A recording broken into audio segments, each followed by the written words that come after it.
Nomenclature आपका हो गया, दो पार्ट में खत्म हो गया। एज इट इज 20 नॉमेनक्लेचर आपको करा दिया, तो कर लोगे तो काम हो जाएगा, उससे बाहर नॉमेनक्लेचर नहीं आएगा आपके पास। ठीक है।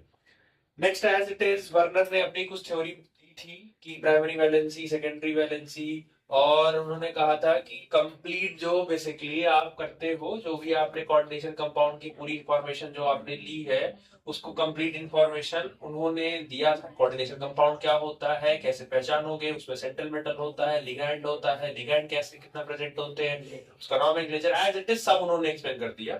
बट उनकी थ्योरी में कभी भी कुछ कुछ कमियां रह गई हैं, जो क्या कमियां रह गई हैं जो आगे एक्सप्लेन करने के लिए हमें एज इट इज थ्योरी की जरूरत पड़ी।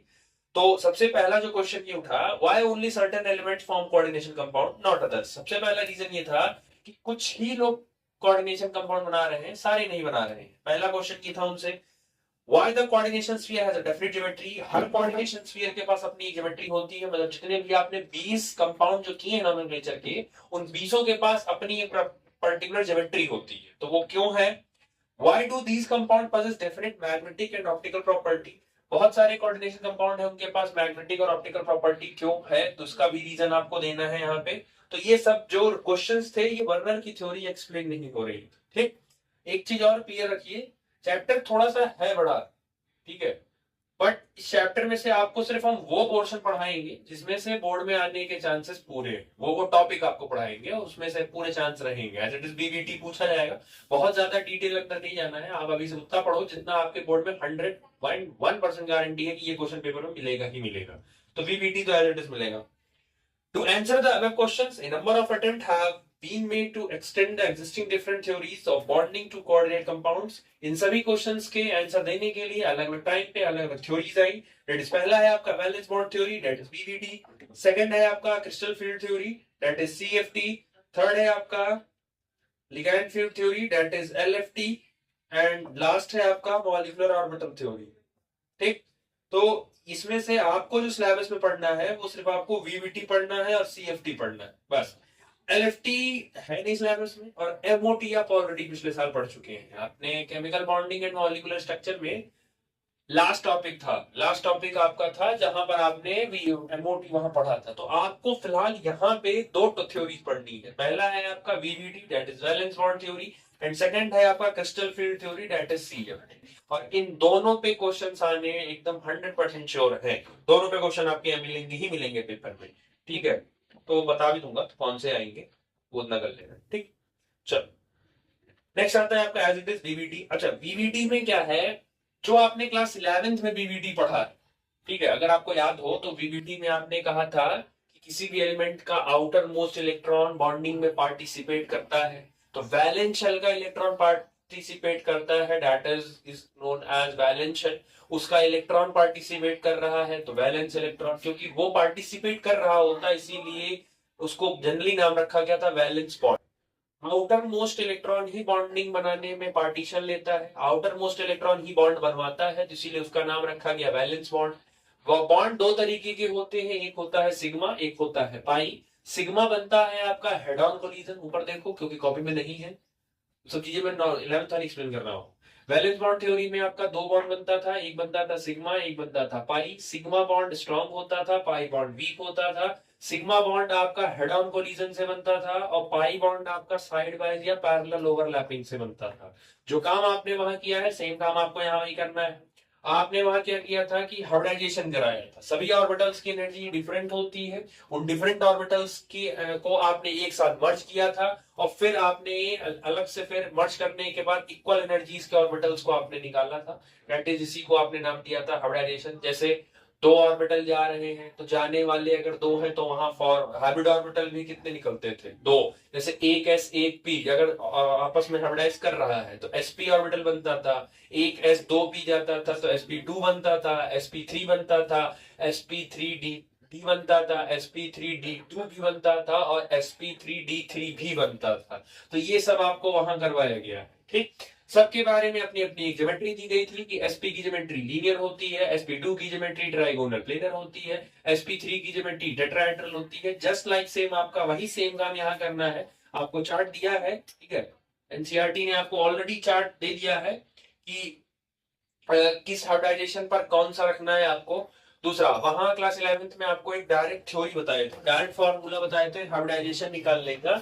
जैसे अगर आपके पास CH4 है तो दो तरीके बताए गए थे। पहला, आप इसमें सिग्मा बाउंड काउंट कर लीजिए। अगर इसके पास टोटल 4 सिग्मा प्रेजेंट है तो 4 सिग्मा का मतलब है इसकी हाइब्रिडाइजेशन हो जाएगी sp3, दैट इज टेट्राहेड्रल हो जाएगा।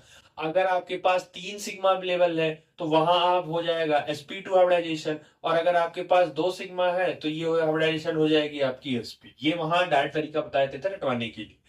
यही सेम काम अब यहाँ आपको सिग्मा नहीं चेक करना है, अब आपको यहाँ बेसिकली कोऑर्डिनेशन में आपको कोऑर्डिनेशन नंबर चेक करना है। कुछ गोलू वाले ब्रैकेट में लिखते थे, आपको अब वो नंबर चेक करना है। अब उसके लिए डायरेक्ट है, अगर कोऑर्डिनेशन नंबर 4 है, अगर कोऑर्डिनेशन नंबर 4 है तो हाइब्रिडाइजेशन आपको मिलेगा, दो होने के चांसेस है। वो sp3 भी हो सकता है और वो dsp2 भी हो सकता है, और उन दोनों के अलग अलग फिर अपनी ज्योमेट्री भी है। अगर sp3 होगा तो टेट्राहेड्रल होगा, और अगर dsp2 होगा तो स्क्वायर प्लेनर होगा। मतलब कि कोऑर्डिनेशन नंबर अगर 4 है तो इसमें दो पॉसिबिलिटी बनती है। पहली पॉसिबिलिटी ये हो सकती है कि या तो वो sp3 होगा और या तो वो dsp2 होगा। अगर sp3 होगा तो उसकी ज्योमेट्री टेट्राहेड्रल होगी, और अगर हाइब्रिडाइजेशन dsp2 है तो उसका हाइब्रिडाइजेशन सॉरी उसकी जो ज्योमेट्री होगी वो स्क्वायर प्लेनर होगी। ठीक है, तो ये इसमें थोड़ा सा आपको ध्यान देना पड़ेगा। 4 में 2 है और एज इट इज फिर आपका 6 में 2 है, 5 में सिंगल ही आपके पास, 5 में एक ही है आपके पास sp3, उसका ट्राइगोनल बाइपिरामिडल है। और 6 में फिर आपके पास 2 है sp3d2 और d2sp3। 6 में फिर आपके पास 2 है, एक है आपके पास sp3d2 और एक है आपके पास d2sp3। अब कुछ लोग बच्चे ये कहते हैं है तो दोनों सेम ही, इसको सीधा लिख दिया उसको उल्टा लिख दिया। दोनों अलग अलग है, सेम नहीं है दोनों। अभी कहाँ अलग हो रहे हैं, अभी वो क्वेश्चन से समझ जाओगे कि क्यों ये दोनों अलग है। इसमें प्लस पॉइंट ये है कि इसमें दोनों की ज्योमेट्री क्या दे दी गई सेम, तो इसमें प्रॉब्लम नहीं आएगी। ऑक्टाहेड्रल वाले में प्रॉब्लम नहीं आएगी, इसका कोऑर्डिनेशन नंबर 6 होगा। आपको कंपाउंड अगर सामने से फ्रेम है और उसका कोऑर्डिनेशन नंबर अगर 6 है तो ज्योमेट्री तो डेड क्लियर हो गई। कोऑर्डिनेशन नंबर 6 वालों की ज्योमेट्री टेट्राहेड्रल ही होती है, आपको बस मेहनत हाइब्रिडाइजेशन निकालनी पड़ी। लेकिन अगर 4 वाले हैं तो ज्यादा प्रॉब्लम होगी, क्योंकि 4 वालों का हाइब्रिडाइजेशन भी अलग है और उनकी ज्योमेट्री भी अलग है। तो आपको बस यही पूछेंगे ही, वो क्वेश्चन दे देंगे और क्वेश्चन से आपके पूछेंगे कि आइडेंटिफाई करिए इनमें से कौन सा हाइब्रिडाइजेशन है, ये पैरामैग्नेटिक है कि डायामैग्नेटिक है, और इसमें कौन सा बॉन्ड प्रेजेंट है। तो एज इट इज आपको इस चैप्टर इस थ्योरी में पार्ट यही करना होता है। ठीक है, दूसरा इसमें एक चीज और है, आपको लिगैंड का पावर पता होना चाहिए वीवीटी पढ़ने के लिए। हालांकि ये कमी है वीवीटी की, वीवीटी ने बताया नहीं था और इसकी पावर को हमें सीएफटी ने बता दिया है, सीएफटी ने बताया। लेकिन हम वीवीटी का क्वेश्चन करते समय ये मान ले पता कर के बैठते हैं या हम याद कर लेते हैं कि कौन सा लिगैंड स्ट्रांग है और कौन सा लिगैंड वीक है। तो वीवीटी करने से पहले आपको ये पता होना चाहिए कि कौन सा लिगैंड स्ट्रांग की कैटेगरी में आता है और कौन सा लिगैंड वीक की कैटेगरी में। अगर ये क्लियर है तो फिर आपका आधा काम क्लियर हो जाए। समझ आया? ठीक, चलो एज इट इज आपका क्वेश्चन दिया है, एज इट इज आपसे इसमें क्या क्या निकालना है, क्या क्या करना है, एक ही में सब समझ लीजिए आप। आपसे इसमें हाइब्रिडाइजेशन पूछेंगे, ज्योमेट्री पूछेंगे, पैरामैग्नेटिक है कि डायामैग्नेटिक है। अगर पैरा होगा तो उसका मैग्नेटिक मोमेंट निकलेगा, अगर डाया होगा तो एज इट इज कोई जरूरत नहीं पड़ेगी। इसी में सब काम एक साथ ही समझ लो क्या है, एक बार ही समझाएंगे तो एकदम अलर्ट होके बैठना। सबसे पहला काम, पॉजिटिव चार्ज है तो आपका जो कॉम्प्लेक्स है वो कैटायनिक है। सेकंड काम आप करते थे, सेंट्रल एटम का आप ऑक्सीडेशन नंबर निकालते थे, तो ये हो गया आपका X प्लस NH3 का होता है 0 इज इक्वल टू पूरे कंपाउंड पर +3 है तो X इज इक्वल टू ये हो गया +3। मतलब यहाँ आपका कोबाल्ट +3 में प्रेजेंट है।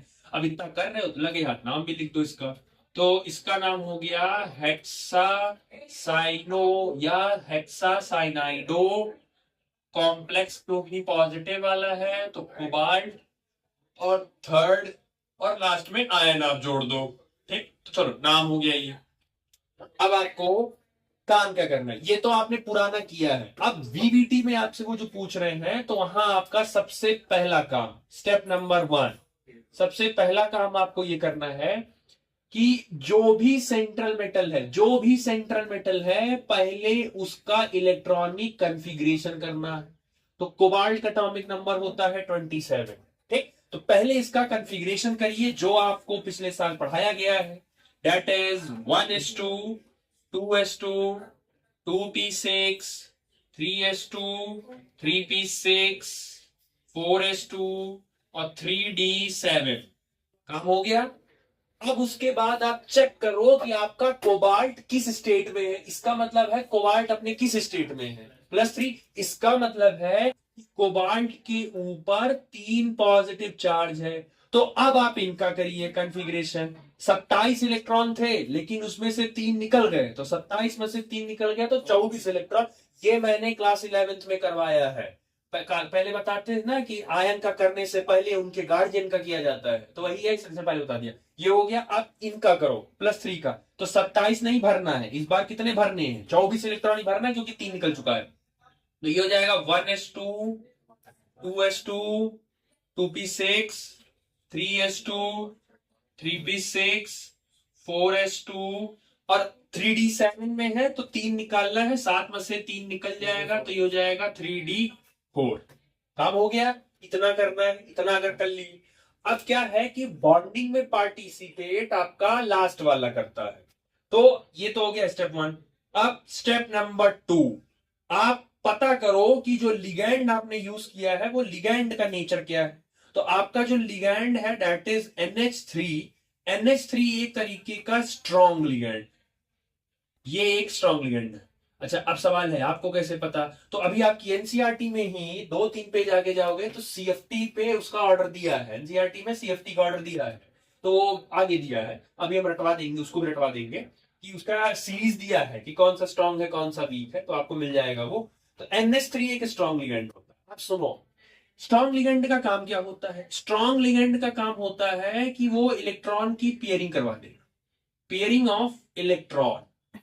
वो इलेक्ट्रॉन की मीनिंग देखो, कॉपी लिखनी कैसे है, ऐसे ही लिखनी है। ऐसे लिखोगे तो ज्यादा इंपैक्ट पड़ेगा टीचर के ऊपर। आपसे उसने कहा तो आप एज इट इज ये सब काम करो, नाम लिखो, स्टेप 1 करके ये लिखो, फिर ये लिखो, स्टेप 2 में आपने बता दिया, तो ये ऐसे फ्रेम करोगे तो कॉपी उसको पढ़ने में, चेक करने में भी आसान रहेगी। ठीक, चलो ये पता चल गया कि स्ट्रॉन्ग लिगेंड पेयरिंग। एक चीज और, क्योंकि आप बोर्ड देने जा रहे हो तो बोर्ड में इतना कॉम्प्लिकेट नहीं पूछते हैं। वो नीट में आता है कि कभी कभी ऐसा सिचुएशन आएगा कि ये स्ट्रॉन्ग लिगैंड तो है लेकिन वो जिस मेटल के साथ है उसके साथ वो वीक बन जाता है, ये भी सिचुएशन। लेकिन आप चिंता मत करिए, ये सब अभी आपके में नहीं। ये जब आप नीट की कोचिंग करोगे तो वहां आपको एक्सेप्शंस के साथ बताए जाएंगे क्योंकि कौन सा किसके से। तो बोर्ड में ये सब चिंता नहीं है, बोर्ड में एज इट इज वो डायरेक्टली पूछेंगे जो आपके एनसीईआरटी में है। ये हो गया स्टेप 2। अब स्टेप 3 क्या करना है? बॉन्डिंग में पार्टिसिपेट लास्ट वाला, आउटर मोस्ट वाले करते हैं, आउटर मोस्ट वाले ही करते हैं। तो आपको क्या करना है? एक तो 3D उठा लेना है ध्यान से। ठीक, तो पहले आप उठा लो 3D4। ठीक, उस अच्छा डी में कितने ऑर्बिटल होते थे? डी में 5 होते थे, 5 डिब्बा बनता था। तो 1, 2, 3, 4, 5। तो डी में आपके एज इट इज 5 बनते थे। ठीक है, चल उसके बाद अब सुनो, 3D के बाद अगर चेक करो तो डी के बाद बेसिकली 3D थर्ड शेल है और 4s का मतलब होता है सेकेंड शेल। 4s का मतलब है आपका सेकेंड शेल और 3D का मतलब है आपका थर्ड शेल। ठीक, अब जरा इलेक्ट्रॉन भर लो पहले। तो 4 इलेक्ट्रॉन भरना है हुंस के रूल के हिसाब से। एक इलेक्ट्रॉन, दूसरा इलेक्ट्रॉन, तीसरा इलेक्ट्रॉन, चौथा इलेक्ट्रॉन भर दिया। अच्छा, रूल के हिसाब से 3D के बाद ही ऐसा आएगा, तो अगला जो ऑर्बिटल है 4s रहेगा और इसमें ऑलरेडी 2 इलेक्ट्रॉन है और 4s के बाद आपको मिलेगा 4p और p में होते थे 3 ऑर्बिटल। ठीक, s में ऑलरेडी आपके पास 2 है, 1, 2। ठीक ठीक ठीक है, काम हो गया। 3D उठा लिया लास्ट वाला। 3D 3 के बाद, क्योंकि सब ऑर्डर के हिसाब से 3 की 3p के बाद क्या आता? 3D और 3D के बाद क्या आता है 4s, क्योंकि चौथा सेल है ना, तो 3D के तो बाद ही आएगा ना, तो पहले 3D लिख दिया, फिर उसके बाद क्या लिख दिया 4s, फिर क्या हो गया। लिगैंड आपका कैसा है, स्ट्रॉन्ग है। स्ट्रॉन्ग लिगैंड का खासियत होती है कि स्ट्रॉन्ग लिगैंड पेयरिंग करवा देगा, जितने इलेक्ट्रॉन है उनको धक्का मार मार के आगे शिफ्ट करेगा। तो अब समझो जब आप यूज करोगे लिगैंड, यूज ऑफ लिगैंड या इफेक्ट ऑफ लिगैंड, यूज की जगह इफेक्ट लिख लो, ज्यादा अप्रोप्रिएट पड़ेगा। इफेक्ट ऑफ लिगैंड, जैसे ही लिगैंड एंटर करेगा तो वैसे ही ये आपका डी के अंदर 1 2 3, 1 2 3 4 5 और एक इसमें और इसमें।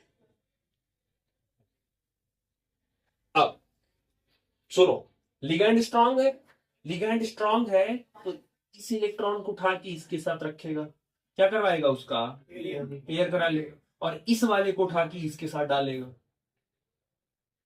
हो गया, इस वाले को उठा के आगे वाले में डालेगा, इसी में भराएगा सबको। हो गया, डी 2 खाली हो गया, एक एस खाली हो गया। अब आ कौन रहा है, कौन रहा है NH3, यही NH3 आके बैठेगा। एक NH3 इसमें बैठा, एक NH3 इसमें बैठा, 6 में से कितना बैठ गया, 2 बैठ गया। अब एक इसमें बैठा, 3 बैठ गए, और फिर एक एक करके एक एक इसमें बैठ जाए। NH3 NH3 NH3 बैठ गया। ये कौन सा था, डी था ना, तो डी में कौन, कितने डी में भरा, कितना उसने कपाई किया, डी को कितना कपाई किया 2, तो क्या हो गया ये D2, एक एस लिया है एस, और पी में 3 लिया है, D2SP 3 2 5 और 1 6, कोऑर्डिनेशन नंबर 6 का ये बनता था D2SP3। समझ आ गया। और D2SP3 अगर ये पता चल गया हाइब्रिडाइजेशन, तो सेकंड काम ज्योमेट्री क्या होगा इसकी, ऑक्टाहेड्रल। क्लियर हो गया। तीसरा, कोई भी इलेक्ट्रॉन इसमें अनपेयर्ड नहीं है, सब जोड़ा बन गया। तो जोड़ा बन गया मतलब पैरामैग्नेटिक नहीं है, ये कैसा है, डायामैग्नेटिक है, और डायामैग्नेटिक वालों का मैग्नेटिक मोमेंट नहीं निकाला जाता है। काम हो गया ये। अब एक चीज आओ, इसमें जो डी यूज हुआ है, देखो या तो 3D यूज होगा या तो 4D यूज होगा, क्योंकि 2 ही डी आपको मिलेगा। तो या तो आप 3D यूज करोगे या तो आप 4D यूज करोगे। 3D अंदर का है कि 4D अंदर का, 3D अंदर का। तो अगर 3D यूज हुआ तो वो अंदर का शेल है, तो अगर 3D यूज हो गया तो उसको बोलते हैं इनर शेल कॉम्प्लेक्स या inner shell orbital complex. Orbital complex, कुछ किताबें ऑर्बिटल लिखती हैं, कुछ किताबें कॉम्प्लेक्स लिखती हैं, और अगर वो इनर शेल है तो उसका स्पिन लो रहेगा, अंदर वालों का लो रहता है, जो एनसीईआरटी ने एक्सप्लेन किया है। ठीक है, इनर ऑर्बिटल होगा, स्पिन पेयर्ड होगा, बाकी इनर ऑर्बिटल होगा। ठीक है, समझ आ गया ना क्या करना है इसमें सर। ठीक, उतारो भी एक और समझा दे। हो गया, चलो नेक्स्ट है आपका COF6 पे पावर -3 एज इट इज। आपका जो कॉम्प्लेक्स है वो एनाइनिक हो गया इस बार, एनाइनिक कॉम्प्लेक्स। सेम सेम आप इसका निकालिए, तो x -6 इज इक्वल टू -3, -6 उधर जाएगा तो +6, +6 -3, तो x इज इक्वल टू हो गया +3। अब कोबाल्ट यहां भी आपका +3 में प्रेजेंट है। चलो अब जरा नाम लिख लो, हेक्सा हेक्साफ्लोराइडो, हेक्साफ्लोराइडो, और कोबाल्टेट, क्योंकि एनाइनिक कॉम्प्लेक्स है तो कोबाल्टेट थर्ड आयन। ठीक, चलो स्टेप 1 एज इट इज आपका कोबाल्टी था, तो ये तो रहेगा ही रहेगा। फिर आपका एज इट इज कोबाल्ट +3 है, तो ये भी एज इट इज रहेगा ही रहेगा भाई।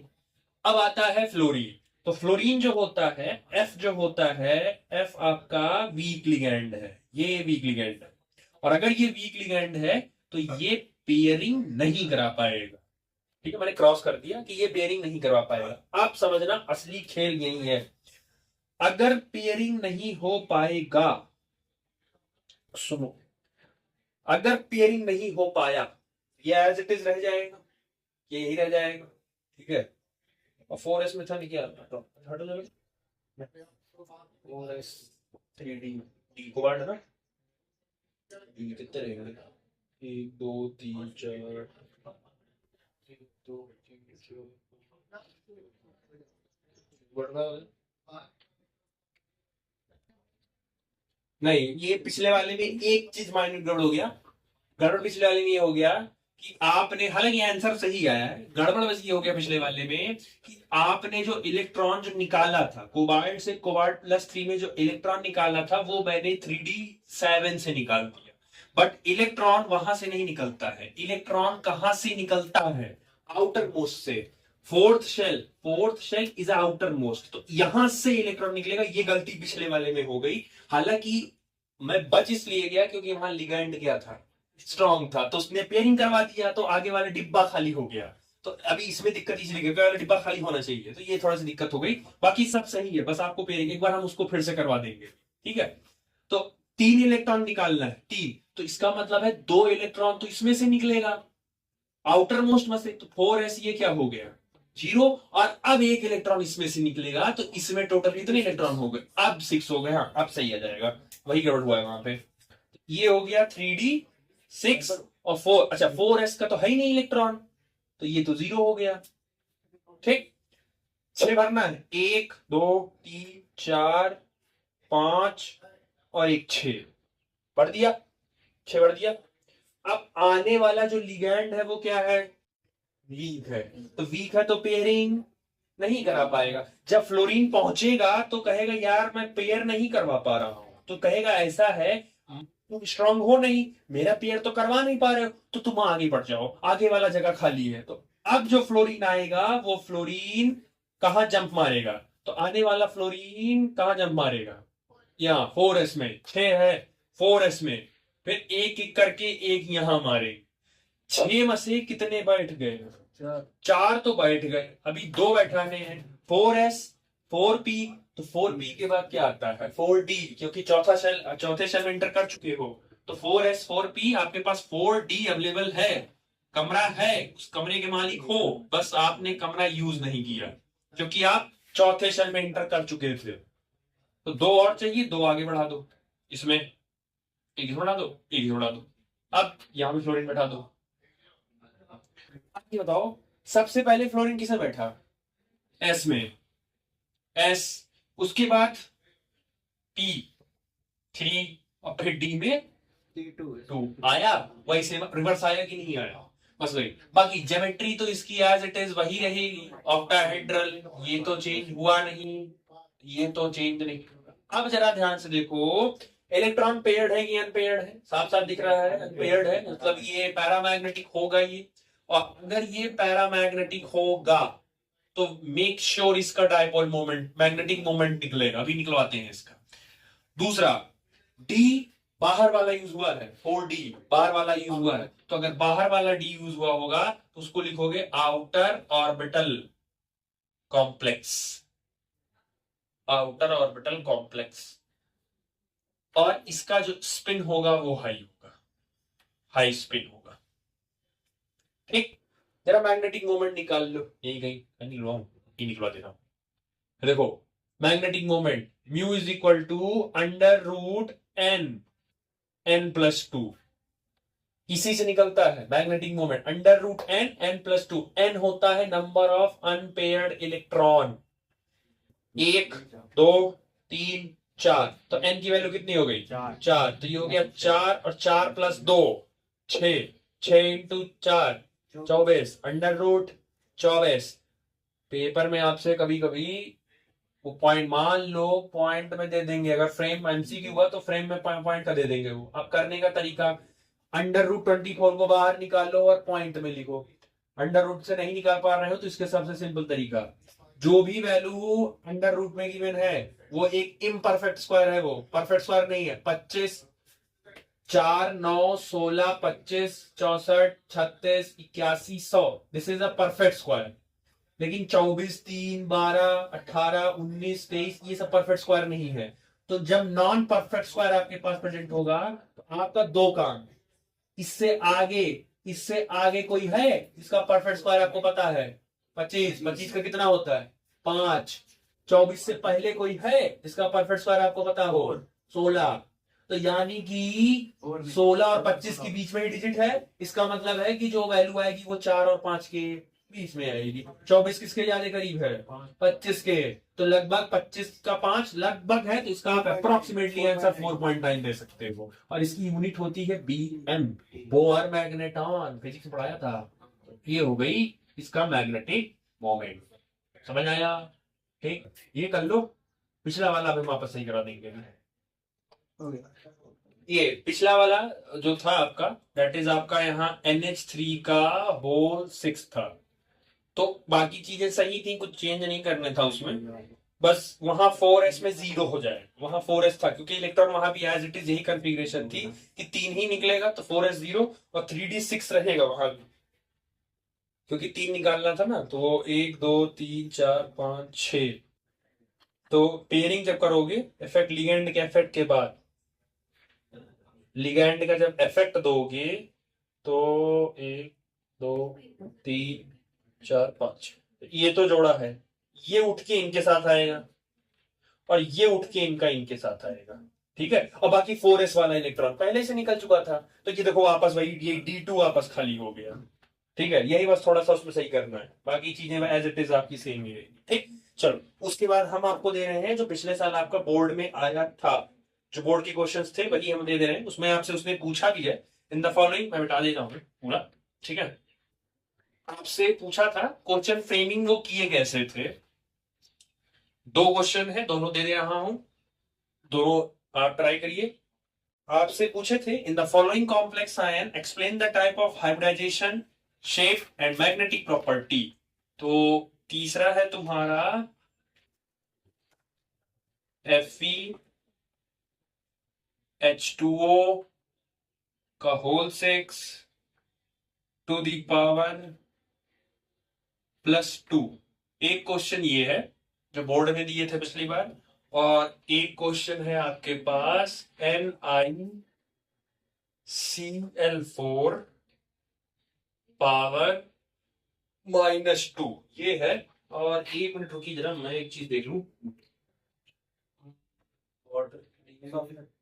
H2O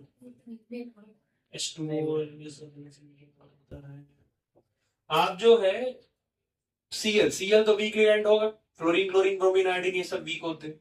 H2O को आप स्ट्रॉन्ग ही मानिए। ठीक है, H2O को आप स्ट्रॉन्ग लिगेंड ही मान के ट्रीट करिए, क्योंकि चार्ट में H2O से ही कंपेरिजन किया जाता है। तो आप इनको स्ट्रॉन्ग लिगेंड, इसको स्ट्रॉन्ग मान के सॉल्व करो और Cl को वीक मान के सॉल्व करो। दोनों का हाइब्रिडाइजेशन, दोनों की ज्योमेट्री, दोनों का शेप का एक बार ट्राई करो, देखो क्या है। और अगर as it is magnetic nature paramagnetic होगा तो आपको मैग्नेटिक मोमेंट भी निकालना पड़ेगा। ठीक, दोनों का निकाल के ट्राई करिए एक बार।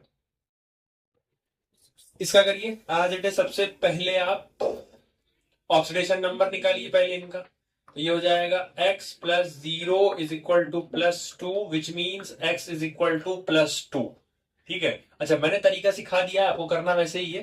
कैटायनिक कॉम्प्लेक्स है और नाम हो जाएगा hexa aqua iron second ion. ठीक, अब एज इट इज इसका कंफिग्रेशन करो, तो आयरन का जो कंफिग्रेशन होता है 26, एटॉमिक नंबर 26 है। तो 1s2 2s2 2p6 3s2 3p6 4s2 और 3d6। आयरन +2 में है, मतलब आयरन आपका +2 में है, तो +2 का करो 1s2 2s2 2p6 3s2 3p6। Outer most में से निकालना है और 2 निकालना, तो ये 2 गायब हो जाएगा, तो ये हो जाएगा 4s0 और ये हो जाएगा 3d6। आपको चेक करो H2O, क्योंकि आपका एक स्ट्रॉन्ग लिगेंड आप मान के चले हो, तो स्ट्रॉन्ग लिगेंड माने हो तो देखो D6 पहले लिखो, सुनो 3d6 लिखो पहले ऐसे, और फिर इसका बनाओ डब्बा 1 2 3 4 5। अच्छा 3d के बाद क्या आता है? 4s, उस वो तो खाली ही है, 0 ही है। 4s के बाद क्या आएगा? 4p आएगा, तो ये हो गया p। ठीक, d में कितने इलेक्ट्रॉन है? 6, तो 6 इलेक्ट्रॉन है, तो ये हो जाएगा 1 2 3 4 5 6 इलेक्ट्रॉन हो गए। लिगैंड इफेक्ट करेगा। अब यही सुन लो, मैं अलग से फिगर नहीं बना रहा हूं। लिगैंड जब एंटर करेगा H2O, तो क्योंकि आपने H2O को क्या माना है, स्ट्रॉन्ग, जैसे स्ट्रॉन्ग माने हो पेयर कराएगा, तो पेयर कराएगा, पहला हटा के इनके साथ करेगा और दूसरा हटा के इनके साथ करेगा, बस हो गया काम। अब क्या, तो बैठा ही देना, अब कुछ नहीं है यार। 6 H2O बैठाना है ना, एक H2O इसमें, एक इसमें, एक इसमें, एक इसमें, एक इसमें और एक इसमें, हो गया। डी में कितने बैठे हैं, D2SP, हाइड्रेशन क्या होगा इसकी, D2sp3। अंदर का डी यूज हुआ है, 3D यूज हुआ है, मतलब इनर ऑर्बिटल कॉम्प्लेक्स हो गया, स्पिन लो हो गई इसकी, और सारे पेयर है तो क्या हो गया, डायमैग्नेटिक हो। समझ आ गया, इतना ही करना है, 2.5 नंबर पा जाओगे यही करने में। समझ गए, ऐसे ही सेम आपको दूसरा करना है। और अब मैं क्वेश्चन दे दूंगा, आप क्वेश्चन कर लीजिएगा। जो अब आप ये चिंता मत करो कि एक्सेप्शंस आएंगे, हाँ बस एक एक्सेप्शन थोड़ा सा याद रखना, आयरन के साथ अमोनिया वीक लिगेंड काम करेगा आयरन के साथ, जैसे अमोनिया स्ट्रॉन्ग लिगेंड है, लेकिन अगर आयरन के साथ अमोनिया है यहाँ, तब अमोनिया वहां वीक बन जाएगा। ये याद रखना, ये बोर्ड में पूछा है, एक बार खाली रिपीट हुआ है तो इसके चांसेस हैं, बस ये कहीं लिख लीजिए कि आयरन के साथ अमोनिया वीक लिगेंड की तरह काम करेगा, जबकि अमोनिया एक स्ट्रॉन्ग लिगेंड है। ठीक, तो बाकी ये हो गया आपका। इसमें जो क्वेश्चंस हैं वो आप क्वेश्चन प्रैक्टिस कर लेना, मैं भेज दूंगा, देख लेना, तो ये मिल जाएगा आपको। राउंड मीटर ये हो गया आपका। उसके बाद नेक्स्ट आपका CFT बचता है, CFT समझाना है आपको। ठीक।